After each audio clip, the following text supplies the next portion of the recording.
what the hell is going on with our military this last week?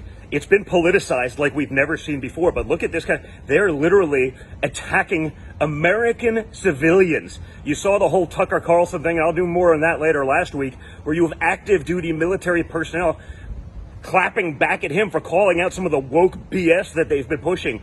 And then when the guy does it, he gets called a fat slob by the people on Twitter looking at it.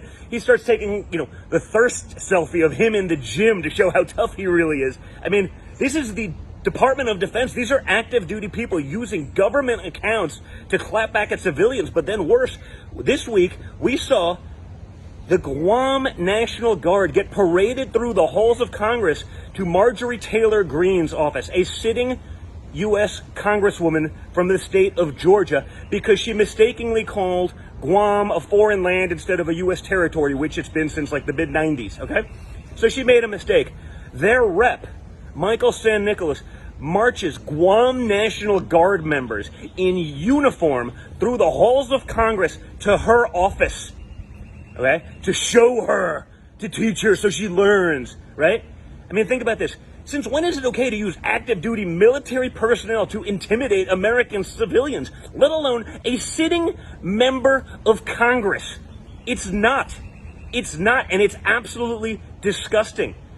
How could this not be seen as a show of force to intimidate someone? How could it be seen as anything? Where is the Secretary of Defense as all of this stuff is going on? Remember? The guy that Joe Biden couldn't even remember his name, even though they worked together for like years while he was VP. He couldn't remember his name in the conference. He couldn't remember that little, where he works over, that little building. The Pentagon, Joe. Okay? But more importantly, if Guam wanted to teach a congressman something, and you should watch both videos. I'll put them up in here.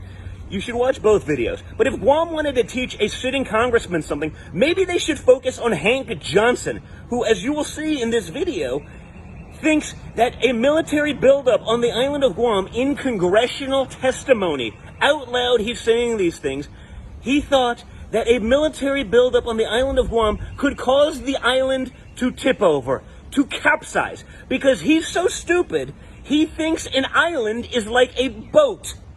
Okay? Not an island like it actually is, which is a piece of land that is connected down to the earth.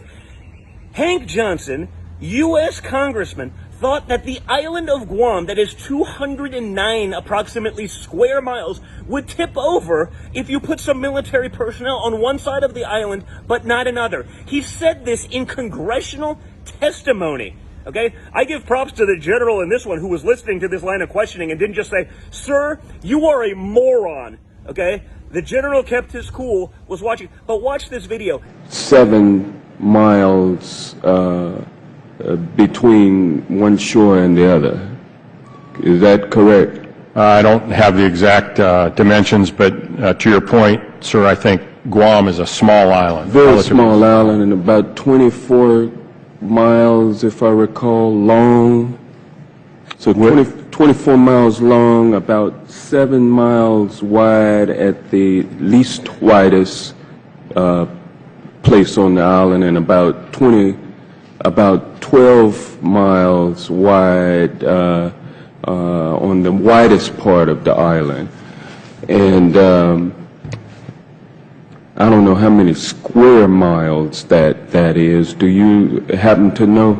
I don't have that figure with me, sir. I can certainly supply it to you if you'd like. Yeah, my fear is that the whole island will become so overly populated that it will tip over and capsize.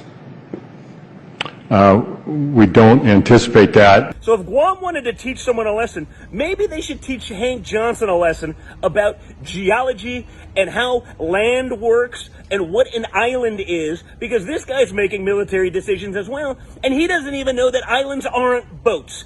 So we can't have this stuff going on. I'll do more on the Tucker Carlson one later, because that goes even further.